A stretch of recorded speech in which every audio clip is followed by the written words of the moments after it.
Merci Père de gloire pour tes bontés que tu ne cesses de renouveler jour après jour dans nos vies. Nous te sommes infiniment reconnaissants pour ta grâce car nous ne méritons rien. Si nous vivons, si nous pouvons marcher, nous pouvons parler, nous pouvons avoir de quoi mettre dans la bouche, c'est simplement par grâce. Lorsque nous pensons à tout ce qui se passe actuellement dans le monde, toutes ces situations de crise, d'instabilité, de manque de paix, Seigneur, nous pouvons réaliser que si nous sommes là, nous pouvons dormir, nous réveiller, c'est l'œuvre de ta grâce. Nous te bénissons pour ces moments que tu nous accordes de partager ta parole, que cela soit esprit et vie en nous et que nous soyons transformés jour après jour dans ta gloire. Au nom de Jésus. Amen. Le Seigneur me met à cœur de partager avec vous sur la prière de notre Père. Notre Père, nous allons lire un premier passage dans l'Évangile selon Luc, chapitre 11. Il est écrit à partir du premier verset, Luc 11. Jésus priait un jour en un certain lieu. Lorsqu'il eut achevé, un de ses disciples lui dit, Seigneur, enseigne-nous à prier, comme Jean l'a enseigné à ses disciples. Il leur dit, quand vous priez, dites, Notre Père, qui es aux cieux, que ton nom soit sanctifié, que ton règne vienne, que ta volonté soit faite sur la terre comme au ciel. Donne-nous chaque jour notre pain quotidien. Pardonne-nous nos péchés, car nous aussi nous pardonnons à quiconque nous offense. Et ne nous induis pas en tentation, mais délivre-nous du mal. Nous allons faire une seconde lecture dans l'Évangile selon Matthieu. Il s'agit toujours de la même prière, le chapitre 6, à partir du, du verset 7. En priant, ne multipliez pas de vaines paroles, comme les païens qui s'imaginent qu'à force de paroles ils seront exaucés.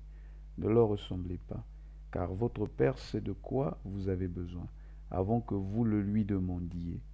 Voici donc comment vous devez prier.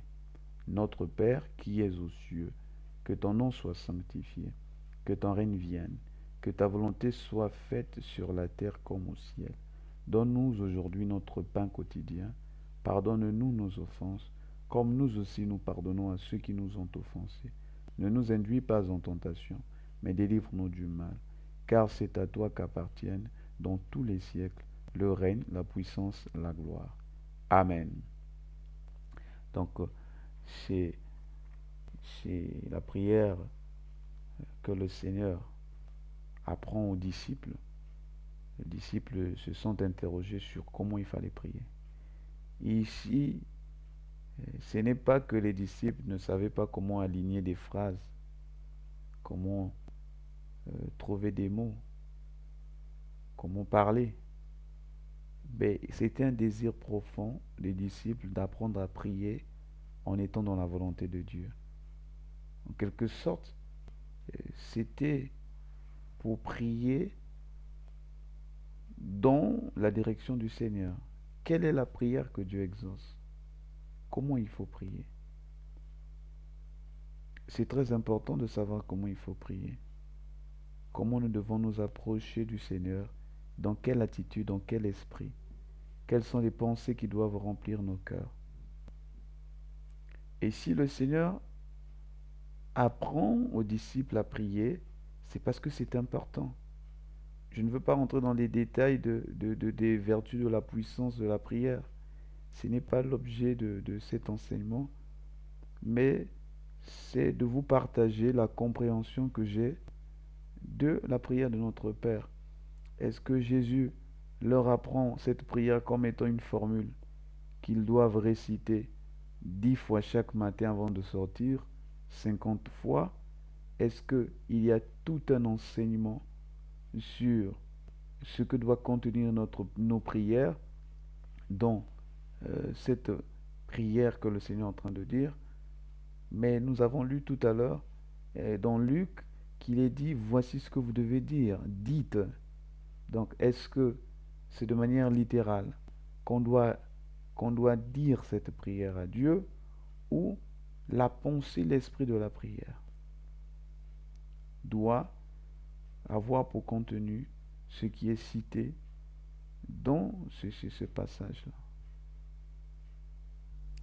Dans ce, dans ce, dans cette prière, nous allons surtout euh, examiner le contenu euh, de ce que Jésus est en train de nous apprendre là et voir dans les détails quelle est la pensée, qu'est-ce qui doit nous animer lorsque nous approchons de Dieu.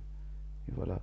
Donc dans l'évangile selon Matthieu, le chapitre 6, déjà le Seigneur à partir du verset 7 est en train d'interpeller les disciples en leur disant que ne pensez pas que c'est en multipliant les paroles que vous allez être exaucés de vaines paroles.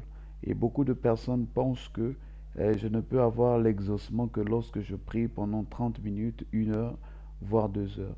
Je ne suis pas contre le fait que nous devons avoir du temps dans la communion avec le Seigneur, dans la prière, selon que l'Esprit veut nous conduire, mais on n'est pas obligé de se répéter, on n'est pas obligé de multiplier des vaines paroles, de dire beaucoup de choses, pensant que c'est en répétant ce que nous sommes en train de dire ou en étalant une prière que nous serons exaucés. D'ailleurs, c'est quelquefois un manque de foi lorsque nous répétons des paroles vaines. Remarquez, le Seigneur, ce n'était pas une personne qui se répétait. Quand tu dis une parole avec foi, tu sais, tu es convaincu que la manifestation va accompagner ce qui a été déclaré. Voilà. Et le Seigneur dit, ça ne sert à rien lorsque vous priez de multiplier des vaines paroles comme les païens. Voilà, donc les païens, parce qu'ils n'ont pas la foi, ils ne connaissent pas véritablement qui est Dieu, ils ne connaissent pas quelle est la puissance de Dieu, ils multiplient de vaines paroles, pensant que, à force de multiplier les paroles, ils pourront être exaucés. Et le Seigneur dit, ne leur ressemblez pas. Autrement dit, ce n'est pas un exemple à suivre, à imiter. C'est une mauvaise façon de prier. Voilà.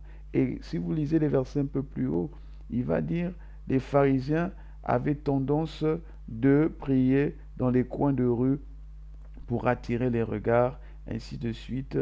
Et c'était des hypocrites. Voilà, c'était des hypocrites parce que le Seigneur ne voit pas ce genre de prière-là, ou qui est faite dans la forme, alors que le contenu ou le fond ne se fait pas dans une attitude qui glorifie le Seigneur, dans une attitude qui fait que le Seigneur prête attention, voilà, à la prière de celui qui élève sa voix. Car votre Père sait de quoi vous avez besoin avant que vous le lui demandiez. C'est quelque chose de formidable de savoir que lorsque nous nous approchons du Seigneur, avant même d'ouvrir nos bouches, il connaît la disposition de nos cœurs, il sait ce qu'il y a à l'intérieur. Voilà. Donc lorsque nous prions, en quelque sorte, ce n'est pas pour informer Dieu. La prière n'est pas faite pour qu'on vienne comme si on venait informer Dieu de quelque chose qui est en train de se passer. On ne vient pas informer parce que Dieu sait toutes choses d'avance, mais on vient rappeler au Seigneur, on vient lui dire plus ou moins ce qu'il y a dans notre cœur. On vient déclarer ce que le Seigneur sait déjà, et c'est très important parce que c'est aussi une attitude d'humilité. Parce que les gens pourraient se dire, mais si le Seigneur sait ce que nous voulions demander d'avance, à quoi ça sert de prier? Ce n'est pas une mauvaise compréhension des Écritures. Quoique le Seigneur sache ce que nous voulons demander, il veut que nous nous approchions de lui. C'est un signe de notre humilité, c'est un signe de notre attachement à lui. Nous reconnaissons que lui seul est capable de nous exaucer. Lui seul est capable de nous donner euh, ce que nous cherchons. Le verset 9 dit, voici donc comment vous devez prier. Notre Père qui es aux cieux. Le Seigneur commence par le Notre Père. Pourquoi il commence par le Notre Père? C'est très important lorsque nous nous approchons de Dieu, nous devons nous approcher de lui comme étant notre Père. Voilà. Il n'est pas dit notre Créateur, comme s'il était si éloigné. Le Père, c'est un être qui est près de ses enfants. Il y a une certaine, il y a une liaison qui est là qui est établi entre le Père et son Fils. Notre Père. Et lorsque vous vous approchez de votre Père pour lui demander quelque chose, vous ne vous approchez pas de lui comme si c'était un étranger ou comme si vous étiez étranger à ce Père. Et comme il y a des gens qui s'approchent de Dieu, mais Dieu est totalement étranger à eux. Eux, ils sont totalement étrangers à Dieu. Ils ne voient pas Dieu comme étant leur Père qui est vraiment là près d'eux pour les écouter, pour les exaucer. Et pour pouvoir s'approcher du Seigneur en tant que Père, il faudrait être fils, il faudrait être fille, il faudrait avoir reçu sa vie, il faudrait avoir été changé, avoir le cœur recréé. Et cette relation-là, ce privilège d'appeler Dieu Père ne peut être accordé qu'à ceux qui ont été rachetés par le sang de l'agneau, ceux qui ont fait la paix avec Dieu. As-tu reçu Jésus dans ton cœur? Si tu n'as pas reçu le Seigneur, ta prière ne pourra pas être exaucée. Ta prière ne pourra pas être exaucée. C'est vrai que le Seigneur secourt les païens lorsqu'ils sont dans une situation de danger, lorsqu'ils sont dans ainsi de suite, dans certains problèmes. Mais la prière que Dieu exauce, c'est celle de ses enfants. Là, il y a l'assurance qu'il y a l'exaucement. Et le Seigneur ajoute qui est aux cieux. Quoique Dieu, le Père, soit notre Père, que nous ayons une relation avec lui, que nous ayons son sang qui coule dans nos veines, mais nous ne devons pas ignorer qu'il est aux cieux. Les cieux représentent ce qui est élevé, ce qui est au-dessus, qui est aux cieux. La Bible dit que le ciel est son trône, la terre est son marchepied. Donc je m'approche de Dieu en réalisant quoi qu'il est mon Père, qu'il est dans les cieux. C'est-à-dire qu'il règne au-dessus de tout, qu'il est élevé. Je ne m'approche pas de lui comme étant un être sur la terre. Le Seigneur est bien plus que cela. Il est grand. Et voici plus ou moins ce qui doit nous animer lorsque nous approchons du Seigneur. Nous avons cette assurance qu'il est notre Père. Et il va même dire quelque part, si méchant comme vous l'êtes, vous savez donner de bonnes choses à vos enfants, à plus forte raison votre Père qui est dans les cieux. Il voudrait qu'on s'approche de lui en considérant qu'il est vraiment notre Père et que nous pouvons lui demander ce qu'il y a dans nos cœurs. Tant que cela est dans sa volonté, il nous l'accorde. Nous ne devons pas nous approcher de Dieu comme étant des étrangers. Et lorsque nous approchons, sachant qu'il est notre Père, ça ne nous donne pas le droit d'agir n'importe comment, de parler n'importe comment. Nous devons savoir qu'il est dans les cieux, qu'il est toujours dans sa sainteté, dans sa gloire, dans sa toute-puissance. Ce n'est pas parce que votre Père est votre Père que vous pouvez vous permettre de faire n'importe quoi. C'est vrai que vous avez une relation privilégiée, mais il reste tout de même votre Père. Il y a une certaine attitude avec laquelle vous devez vous approcher de lui. Notre Père qui est aux cieux, que ton nom soit sanctifié. Pourquoi cette phrase? Pourquoi cette déclaration dans la prière? C'est très important de savoir que Dieu, le Seigneur, doit toujours être sanctifié. C'est une pensée qui doit nous animer lorsque nous approchons de Dieu. Pas seulement lorsque nous approchons de Dieu, mais dans tout ce que nous faisons, le nom du Seigneur doit être sanctifié. Autrement dit, il doit être mis à part. Il ne doit pas être mélangé. On ne peut pas mélanger Dieu avec d'autres divinités, d'autres idoles. On ne peut pas traiter le nom de l'Éternel à la légère. Que son nom soit sanctifié. On ne peut pas s'approcher de Dieu, sachant que dans son cœur, on a d'autres trônes. On a des autels qu'on a bâtis pour d'autres dieux, d'autres idoles. Le Seigneur n'est pas le seul qui règne pleinement dans nos cœurs. Et lorsque nous approchons de Dieu, ces choses constituent des obstacles, des freins à notre exaucement. Dieu ne peut pas prêter attention à la prière d'un idolâtre. Le nom du Seigneur doit être sanctifié. Il faut s'assurer que dans nos pensées, dans notre être tout entier, il n'y a que le Seigneur, il n'y a personne d'autre. Il va dire à Moïse dans Exode chapitre 20 que tu n'auras point d'autre Dieu devant ma face. Tu ne te feras pas de représentation d'image taillée. Le Seigneur a toujours voulu être sanctifié au milieu des hommes.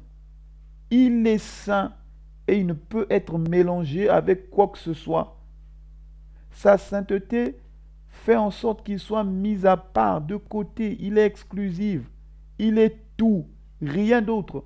Il n'y a pas deux noms qui doivent être sanctifiés dans nos vies. C'est le nom du Seigneur seul. Et dans la pensée de cette phrase, nous devons toujours faire en sorte que partout où nous partions, que le nom du Seigneur soit sanctifié. Que le nom du Seigneur soit respecté au travers de notre témoignage, au travers de notre façon de vivre. Dans nos paroles, le nom du Seigneur doit être sanctifié.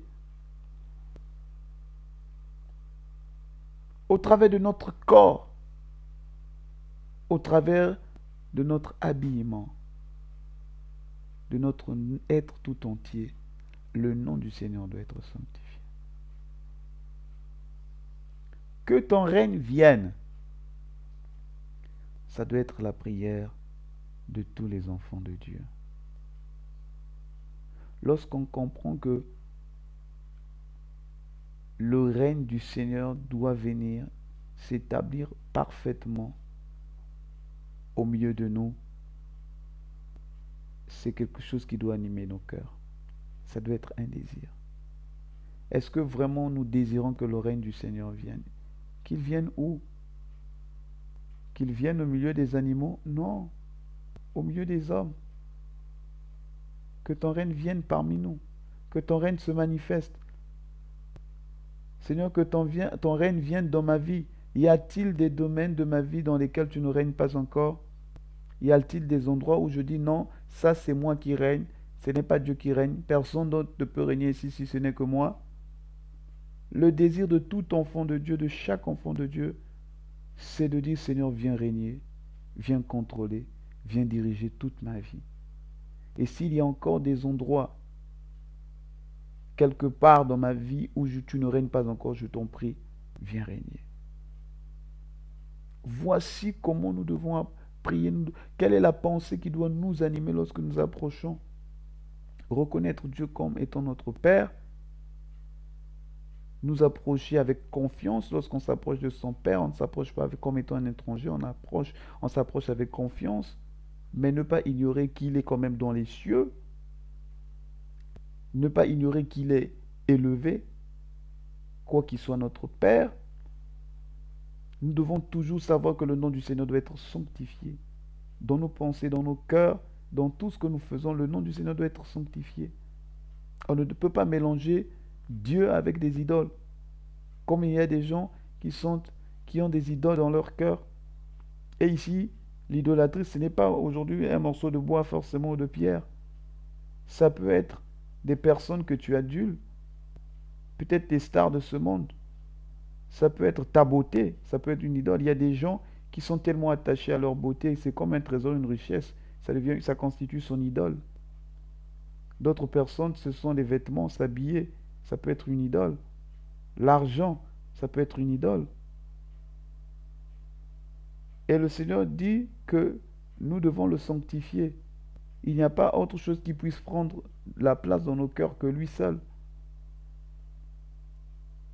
Nous devons aussi dire que ton règne vienne. Que ton règne vienne s'établir au milieu de nous, dans nos cœurs. Parce que le problème sur la terre, le problème du règne de Dieu sur la terre, ce n'est pas au milieu des animaux. C'est dans le cœur de l'homme. C'est dans l'homme que Dieu veut régner. Mais pour cela, il a besoin que l'homme l'invite. Il a besoin que l'homme le choisisse de le laisser régner. Dieu n'impose pas son règne dans le cœur de l'homme. Il faut que l'homme accepte. C'est pourquoi nous prions Saint-Désir. Seigneur, viens régner. Viens, règne dans ma vie. Dirige-moi. Je suis d'accord pour que tu règnes. Le Seigneur a besoin de notre avis. Il a besoin que nous acceptions. Mais contrairement au Seigneur, Satan n'a pas besoin que nous puissions vraiment lui inviter de façon explicite. Si Dieu ne règne pas, lui, il fera en sorte de régner, de gré ou de force. Combien des pensées impures règnent en nous? Combien des attitudes impures règnent en nous? Des pensées de Satan. Un enfant de Dieu qui a été balayé de toutes ces mauvaises pensées, un enfant de Dieu à qui son cœur a été changé, jour après jour, il désire que le règne du Seigneur soit un peu plus manifeste dans sa vie. Et c'est ça le désir des enfants de Dieu, de croître, de grandir, et que Jésus-Christ soit de plus en plus vécu. Il n'y a pas autre chose. Que ta volonté soit faite sur la terre comme au ciel. Pourquoi dans la prière, nous devons avoir la pensée de demander au Seigneur que sa volonté soit faite sur la terre comme au ciel? Au ciel, la volonté de Dieu est parfaite. Il n'y a pas de volonté au ciel. Tout le monde sait que c'est la volonté de Dieu qui est manifeste. Les anges l'adorent. Les anges se prosternent devant lui. Même les anges déchus, même Satan sait que dans les cieux, il n'y a rien. Il a déjà perdu la bataille. C'est ce qu'Apocalypse dit. Il a été déchu, chassé du ciel. La victoire est parfaite et totale au ciel. Et c'est la volonté parfaite de Dieu qui s'exprime au ciel. Le problème, c'est sur la terre, au milieu des hommes. La volonté de Dieu n'est pas encore pleinement acceptée. La volonté de Dieu n'est pas encore pleinement manifeste sur la terre. C'est pourquoi dans notre prière, nous devons désirer que ce que Dieu a arrêté parfaitement dans le ciel, pour la terre s'accomplisse au milieu de nous, en commençant par nous-mêmes, dans nos cœurs, que la volonté du Seigneur se manifeste dans nos vies, au travers de nos vies. Lorsque nous lisons l'histoire, les histoires dans la Bible depuis le commencement, on voit que Dieu a un plan pour les hommes. Dieu a toujours eu un plan au milieu des hommes sur la terre. Une volonté. Et pour accomplir cette volonté, il cherche toujours des hommes. Il est passé par des hommes. Dieu ne peut pas faire une chose sur la terre sans passer par un homme. C'est pourquoi pour sauver les hommes sur la terre, il a choisi un homme, Jésus. Combien Dieu a des projets pour nos vies, pour des personnes qui nous entourent. Mais il cherche des instruments, des canaux par lesquels il va passer pour accomplir sa volonté. Et lorsque nous approchons du Seigneur dans la prière, ici nous devons dire, Seigneur, que ta volonté soit faite sur la terre. S'il faut que tu m'utilises comme étant un instrument, je suis disposé pour que cette volonté, ce plan merveilleux que tu as résolu dans le ciel, s'accomplisse aussi sur la terre.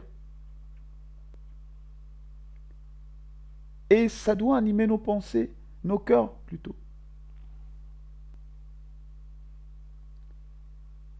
Et le Seigneur va dire, lorsqu'il apprend aux disciples dans Matthieu, le chapitre 5, il va leur dire, vous êtes le sel de la terre. Il n'est pas dit le sel du ciel. Le ciel est suffisamment assaisonné. C'est sur la terre que nous devons briller. C'est sur la terre que nous devons apporter du sel. Le Seigneur nous envoie pour que sa volonté s'exprime au travers de nos vies. Et si nous ne sommes pas disposés, si nous ne lui laissons pas travailler en nous, par nous, comment les gens qui sont autour de nous pourront voir qu'il y a un Dieu qui existe vraiment et que ce Dieu a aimé les hommes? La volonté du Seigneur n'est pas pleinement manifestée sur la terre. Il n'y a qu'à voir au travers des médias dans le monde combien les hommes prennent des décisions sans lui, sans le consulter. La volonté de Dieu est bafouée. Si la volonté de Dieu était respectée, en France, on n'allait pas légaliser l'homosexualité. Ça veut dire qu'il y a un problème au niveau de l'application de la volonté de Dieu. Ils auraient compris que Dieu déteste l'homosexualité. Partout aux États-Unis, dans tous ces pays qui sont en train de légaliser l'homosexualité, des choses contre nature. Ce sont des preuves que la volonté de Dieu n'est pas pleinement manifestée sur la terre. Mais le Seigneur veut commencer déjà avec nous, nous qui nous disons chrétiens, nous qui l'avons reçu comme Seigneur et Sauveur. Sommes-nous prêts à être des instruments pour l'accomplissement de sa volonté sur la terre? L'endroit, le lieu où le Seigneur se réfugie, où la volonté de Dieu est censée s'exprimer, c'est dans l'Église, au milieu des croyants, des chrétiens. Mais combien sommes-nous qui nous disons chrétiens, qui bafouons sa volonté, qui ne sont même pas des instruments, qui ne sont pas disposés? Et lorsque nous nous approchons de lui, c'est pour que notre volonté s'accomplisse, pas la volonté du Seigneur. C'est toujours le moi qui est au centre. Mais au travers de cette prière, on voit qu'il y a le désir que ce soit Dieu qui règne, que ce soit Dieu qui se manifeste, que ce soit Dieu qui soit plus vu, qui soit plus glorifié, qui soit plus sanctifié. Je ne m'approche pas étant rempli de moi. Tout ce que je demande, tout ce que je dis tourne autour de moi. Lorsqu'on est né de nouveau, notre désir, c'est de croître et que Christ soit manifesté encore un peu plus, jour après jour en nous. Cette volonté s'accomplira certainement sur la terre.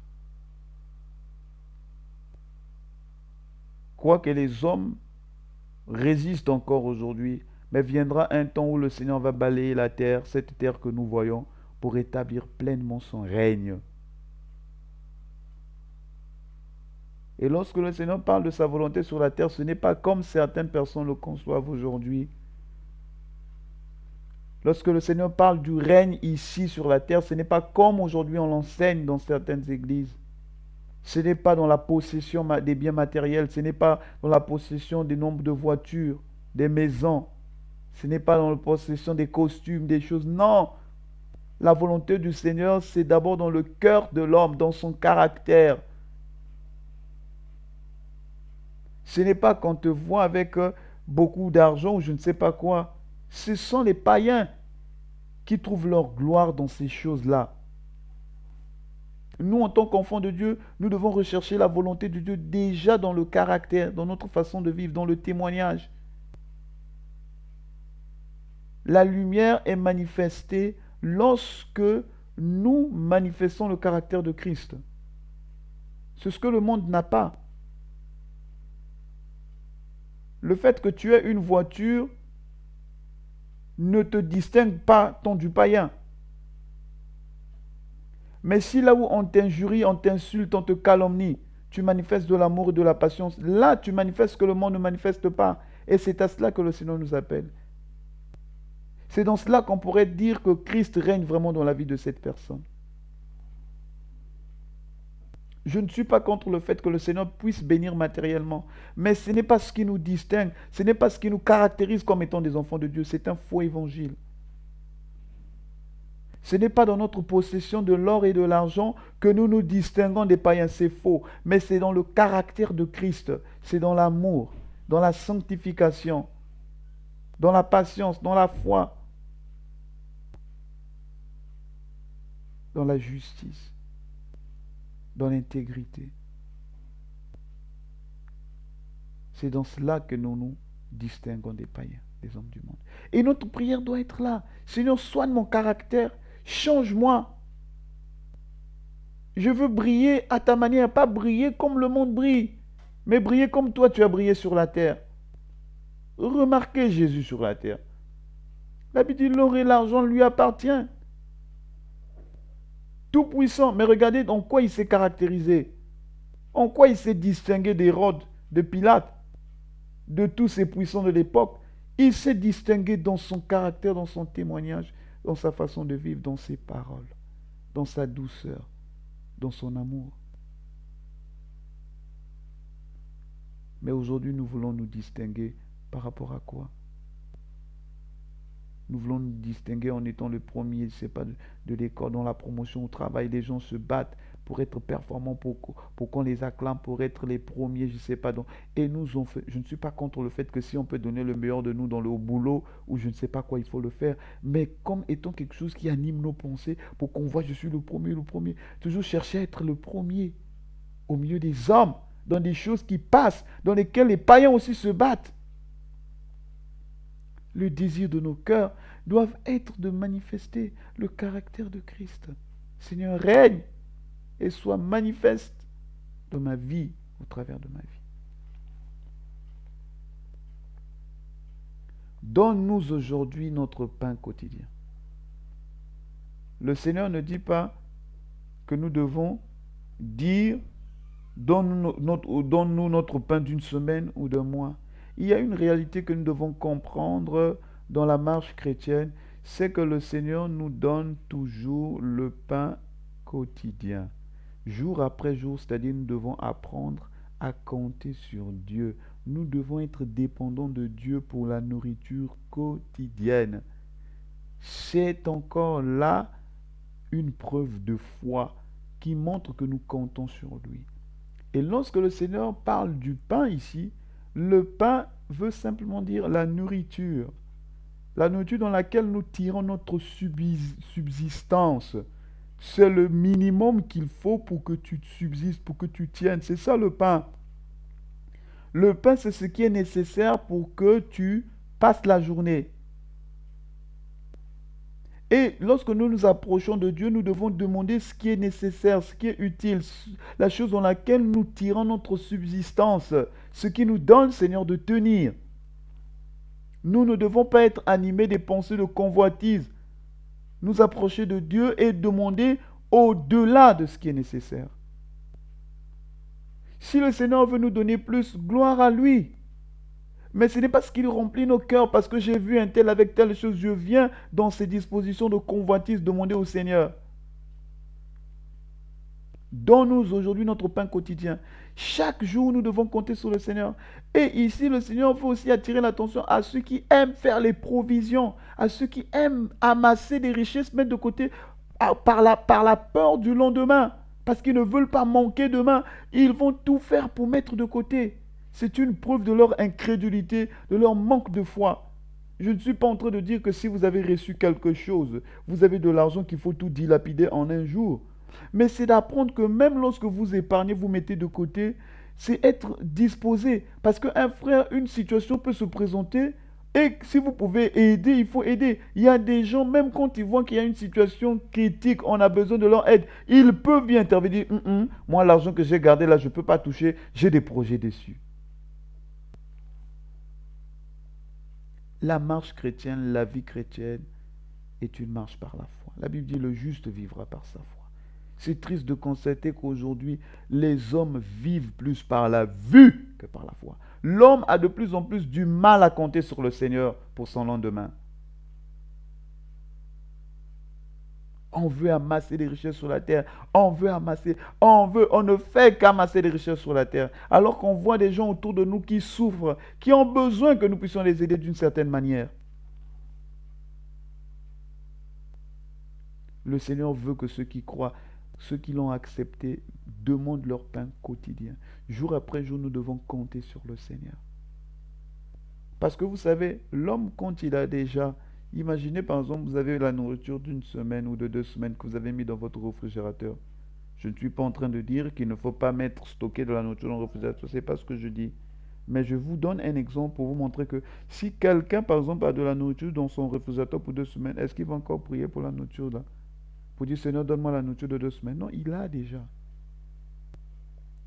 Et lorsque l'homme amasse, il a tendance à ne plus chercher Dieu, à ne plus s'attacher à Dieu par rapport à cela. Or, ce que le Seigneur veut préserver, c'est notre attachement à lui, c'est notre communion, c'est le fait que nous comptions toujours sur lui par rapport à nos vies.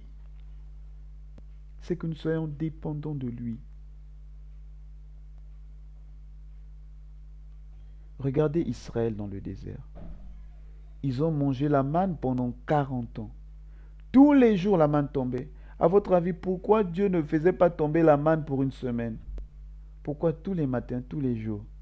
il devait sortir pour ramasser. Mais c'est ça, la nourriture quotidienne, le pain quotidien. Dieu voulait que tous les jours, il compte sur lui. Et Dieu n'a pas changé aujourd'hui. Il ne change pas. Même dans sa façon de procéder, de travailler. Nous devons apprendre à compter sur le Seigneur pour notre pain quotidien. Et le pain quotidien peut avoir plusieurs formes. Ça peut être la nourriture de tous les jours. Ça peut être, au fait, ce qui est nécessaire. Nous devons compter sur le Seigneur. Le pain quotidien aussi, c'est la nourriture spirituelle. Tous les jours, nous devons apprendre à ouvrir la Bible pour que le Seigneur nous donne une pensée, pour que le Seigneur nous enseigne. Nous devons méditer quotidiennement, régulièrement la Bible. Le Seigneur dira à Josué que ce livre de la loi ne s'éloigne point de ta bouche. Tu dois méditer ce livre quand? Une fois dans la semaine, une fois le mois? Non. Nuit et jour. Matin et soir. C'est triste de voir des chrétiens qui vont 2, 3 jours, une semaine sans ouvrir leur Bible. Mais comment ils vont grandir? Comment il y aurait la croissance spirituelle? Comment il y aurait des fruits, du résultat? Nous devons apprendre à demander au Seigneur le pain quotidien dans tous les aspects de nos vies. Aspect matériel comme spirituel, le Seigneur voudrait qu'on compte sur lui tous les jours. Pardonne-nous nos offenses, comme nous aussi nous pardonnons à ceux qui nous ont offensés. Un aspect important aussi de la prière, c'est le fait de demander pardon pour nos offenses. Offense envers qui? Envers Dieu. Envers peut-être d'autres personnes que nous avons offensées. Et remarquez ici, il est dit offense. Une offense est un peu plus différente du fait qu'on t'a fait mal. Une offense, c'est vraiment une atteinte profonde à l'âme de quelqu'un. La personne a vraiment été dérangée dans sa racine, dans son intérieur. Quand quelqu'un te fait du mal et que tu lui dis j'ai vraiment été offensé, tu m'as offensé, c'est plus profond. Et le péché est une offense à Dieu. Lorsque nous nous approchons de Dieu pour demander pardon, ça ne doit pas être avec des paroles vaines.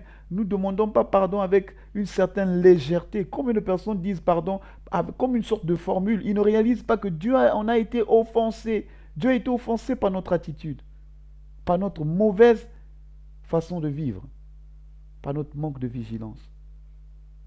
Lorsque tu réalises vraiment que la personne à qui tu demandes pardon on a vraiment souffert, il y aura du poids dans ton pardon. Mais si tu ne réalises pas que la personne en a souffert, tu demandes pardon comme ça, il n'y aura vraiment pas de poids. Et nous devons réaliser que lorsque nous approchons le Seigneur pour lui demander pardon pour nos fautes, nos offenses, qu'il en souffre. Et le Seigneur dit que nous également, nous devons pardonner comme nous pardonnons. Il nous pardonne dans la mesure où nous pardonnons aux autres. S'il y a un manque de pardon dans ton cœur pour les offenses qu'on t'a faites, n'espère pas être pardonné par Dieu. Il y a des gens qui disent non, il y a des choses qu'on m'a faites, ça jamais je pourrais être pardonné. Il n'aurait pas dû me faire telle chose. Elle n'aurait pas dû me dire ceci ou cela. Je peux tout pardonner, mais sauf ça. Si votre cœur est rempli du manque de pardon par rapport à ce que vous avez vécu dans votre enfance, ou je ne sais pas, dans votre vie passée, n'espérez pas obtenir le pardon de Dieu. N'espérez pas être pardonné. Tous vos péchés sont encore sur vous. Et si vous ne vous repentez pas, si vous ne pardonnez pas ces personnes, vous mourrez dans vos péchés.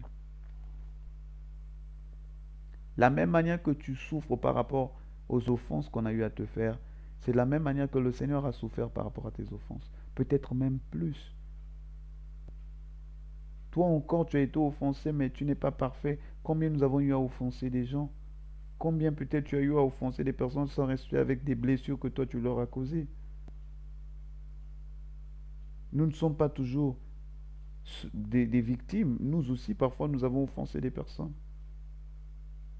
Mais regarde le Seigneur. Qui a-t-il offensé? Il n'a offensé personne. Le Seigneur, dans sa perfection, dans son innocence, a été offensé. Quoi qu'il n'ait offensé personne. Et combien jusqu'aujourd'hui, jusqu'à présent, il est toujours offensé. Mais lorsque nous approchons de lui avec un cœur sincère, il nous pardonne. Vous pensez que c'est aussi simple que le Seigneur n'en souffre pas, qu'il n'a pas un cœur? Ben si lui, il nous pardonne, pourquoi nous ne pourrons pas pardonner aux autres? Je ne suis pas en train de dire que c'est un coup de baguette magique de pouvoir pardonner le mal qu'on nous aurait fait. Il y a des choses tellement difficiles qui nous ont déchiré littéralement le cœur et on a de la peine. Mais quand tu es dans cette situation de souffrance où tu as du mal, prie pour que le Seigneur te rende capable. Dis au Seigneur, je veux dans mon cœur, j'ai compris qu'il faut que je pardonne, sinon tu ne pourrais pas me pardonner. Mais j'ai besoin de la force de toi. Mais si tu résistes, tu dis non, jamais, tu ne veux rien savoir, sache que tes péchés sont sur toi. Quoique tu verses des larmes pour demander pardon pour tes péchés. Mais si dans ton cœur tu es rempli d'offenses, tu es rempli de manque de pardon, le Seigneur non plus ne te pardonnera pas. C'est ce qu'il dit dans le verset 14. Si vous pardonnez aux hommes leurs offenses, votre Père vous pardonnera aussi. Mais si vous ne pardonnez pas aux hommes, votre Père ne vous pardonnera pas non plus vos offenses. Il ne faut pas rêver. Dieu est dans sa parole. Il n'y a pas de cas où on dise que bon, pour tel cas, Dieu peut comprendre. Non, il ne comprend rien. Il comprend que tu pardonnes les autres. C'est à ce moment qu'il peut te pardonner également. C'est une chose difficile, douloureuse. Je vous parle en connaissance de cause. Moi aussi, j'ai eu plusieurs fois le cœur déchiré dans mon passé. Il y a des choses que j'avais arrêtées, je dis ça, jamais je pourrais pardonner. Mais lorsque le Seigneur a pointé du doigt, lorsque le Seigneur a amené à la lumière certaines choses qui étaient dans mon cœur, j'ai voulu résister, lutter, j'ai dit non Seigneur, ça quand même je ne pourrais pas. Mais le Seigneur me dit, tu fais le choix. Soit tu veux pleinement me suivre, soit tu ne veux pas. Et le Seigneur m'a donné la force de pardonner. Vous n'avez pas idée de combien le pardon libère. Vous savez que le fait d'avoir un cœur rempli du manque de pardon vous dégrade, vous détruit, bouffe petit à petit votre cœur. Pourquoi pas votre espérance de vie? Beaucoup de personnes ont des problèmes, vous les voyez, ils n'arrivent pas à grossir, les choses n'avancent pas dans sa vie, mais c'est le fait du manque de pardon qu'il a accumulé dans son cœur. Combien il y a des blocages dans la vie de certaines personnes? On va aller chercher un archibishop, un pasteur pour qu'on t'impose les mains. Pasteur, priez pour moi, ma vie est bloquée, rien ne marche, mon commerce ne marche pas, tellement de choses. On va commencer à faire des invocations sur toi, on va commencer à t'imposer les mains, à prier, je ne sais pas comment, alors que ton problème, c'est le manque de pardon. Combien il y a des petites choses comme ça que nous négligeons dans nos vies, mais qui sont fatales, qui sont des blocages énormes, des montagnes d'obstacles.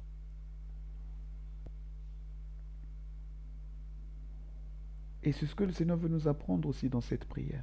Voici l'esprit dans lequel, la disposition dans laquelle nous devons nous approcher du Seigneur.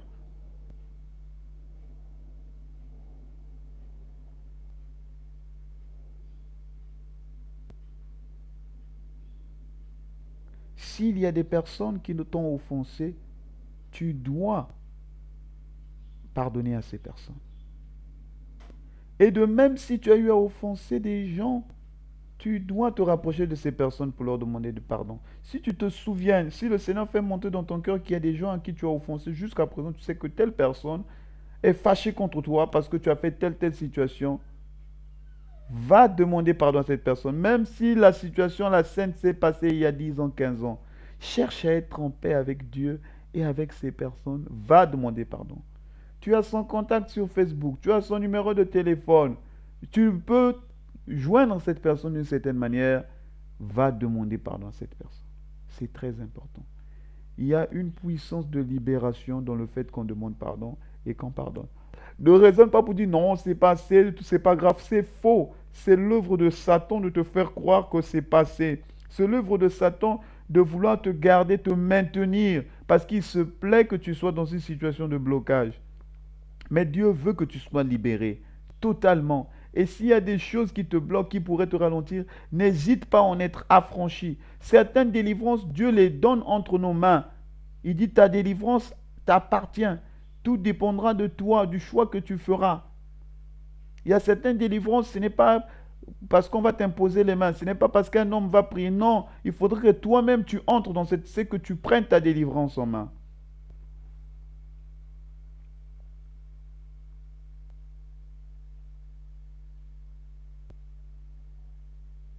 Le Seigneur continue. Ne nous induis pas en tentation, mais délivre-nous du mal. Nous devons prier parce que jour après jour, ce monde est de plus en plus rempli de tentations. Quand nous sortons, combien la tentation, combien le diable nous tente, combien la chair nous tente, combien le monde nous tente. Et là, nous devons prier pour dire, Seigneur, ne nous expose pas à la tentation. S'il y a la possibilité que tu nous préserves davantage, Seigneur, fais-le dans ta grâce. Combien il y a des tentations dans lesquelles nous y trouvons parce que nous n'avons pas veillé. Nous allons même chercher la tentation. Mais lorsque nous prions pour que le Seigneur ne nous induise pas en tentation, il va nous préserver de certaines tentations. Il va nous garder de certaines tentations. Ou du moins, il va nous donner le moyen de nous en sortir. C'est très important de le savoir. Qu'il y a des tentations qu'on peut éviter. Lorsqu'on est dans les dispositions avec le Seigneur, lorsque nous prions, le Seigneur peut éviter que tu ailles dans un certain endroit parce qu'il sait que cet endroit ne sera pas bon pour toi. Parce que tu as prié, le Seigneur te préserve de cet endroit-là, tu n'y vas pas.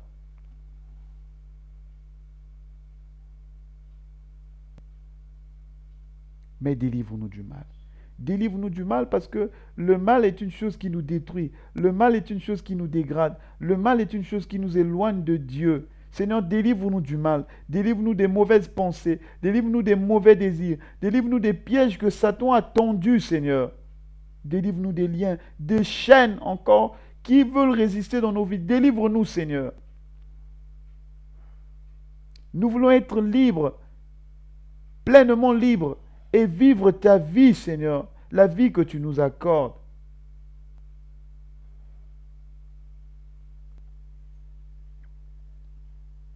Car c'est à toi qu'appartiennent dans tous les siècles.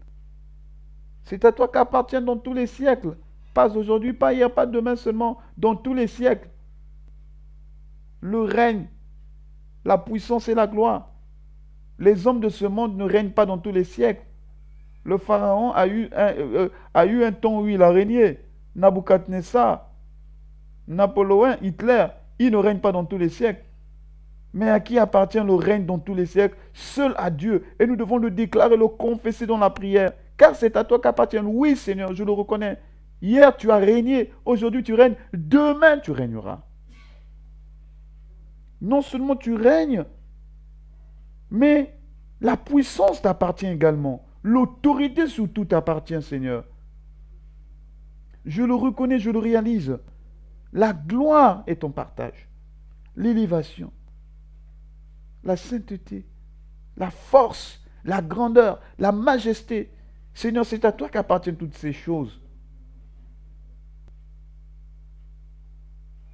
Ici, le Seigneur n'est pas en train d'apprendre aux disciples une sorte de formule, une sorte de récitation de rituel. Comme il y a des gens qui prient notre Père sans réaliser la profondeur de la prière. Mais il dit la pensée, l'esprit que doit contenir notre prière. Et si l'ordre n'est pas obligatoire, j'ai entendu des enseignements où il y a des gens qui vous disent, non, lorsque tu as des problèmes, avant de poser tes problèmes à Dieu, commence d'abord à le louer. Non, on ne peut pas amadouer Dieu. Dieu connaît notre cœur. C'est notre Père. Si ton cœur est chargé, tu souffres par rapport à une situation, viens déverser ton cœur. Tu n'es pas obligé de faire un cirque, de passer, je ne sais pas, par faire semblant de chanter, de danser, pour dire maintenant j'ai fini de chanter de l'autre taille, je vais poser mon problème. Mais Dieu sait ce qu'il y a dans ton cœur. L'ordre peut être inversé. Tu peux venir devant le Seigneur parce que tu es dans une disposition où tu l'as offensé, tu viens demander pardon. Pour ça, ton cœur est lourd. Tu voudrais demander pardon. Tu vas commencer par la louange, par ainsi de suite. Pas forcément. Dans cette prière que le Seigneur nous enseigne, envoie la louange, envoie l'adoration, envoie la supplication, envoie l'intercession. Et c'est ce qui doit nous animer lorsque nous approchons du Seigneur.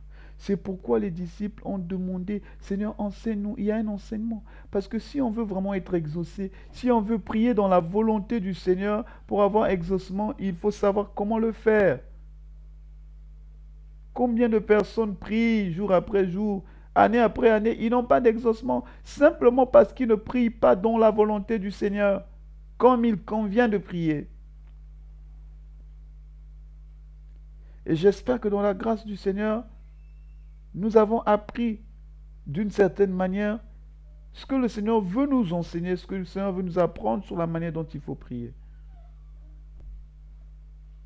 Et je vous encourage vivement à reméditer sur cette prière, à voir chaque expression, chaque mot, et à chercher à le comprendre par le Saint-Esprit.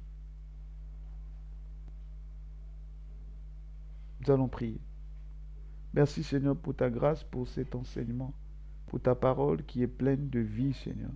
Nous te bénissons parce que tu nous apprends comment il faut prier, ce que doit contenir nos prières, Seigneur, et ce qu'elles ne doivent pas contenir, Yahweh.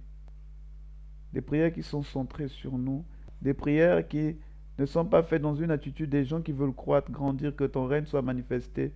Tu ne prends pas plaisir à de telles prières. Tu prends plaisir à des prières, Seigneur, où on t'invite à régner, où, Seigneur, on désire que ton nom soit davantage sanctifié dans nos cœurs, au travers de nous, Seigneur. Tu exauces, tu pardonnes celui qui également qui est prêt à pardonner les autres, Seigneur. Et combien parfois c'est difficile de pardonner les offenses, les blessures que nous avons eues. Mais tu nous dis, si nous ne pardonnons pas, nous ne pouvons pas être exaucés. Et tu nous montres que la clé aussi de l'exaucement dépend du pardon que nous avons vis-à-vis des autres. Seigneur, tu nous as aussi appris que nous devons te demander le pain quotidien. Jour après jour, nous devons compter sur toi dans tous les aspects de nos vies. Et que nous ne devons pas nous amasser les richesses par peur du lendemain. Car c'est une preuve de notre manque de foi, de notre incrédulité. Lorsque nous faisons des choses en ne comptant pas sur toi. Donne-nous la force, Seigneur. Donne-nous la force de toujours compter sur toi, de nous attendre à toi, d'espérer en toi. Et que ton nom soit continuellement glorifié dans nos vies, au travers de nos vies. Au nom de Jésus. Amen.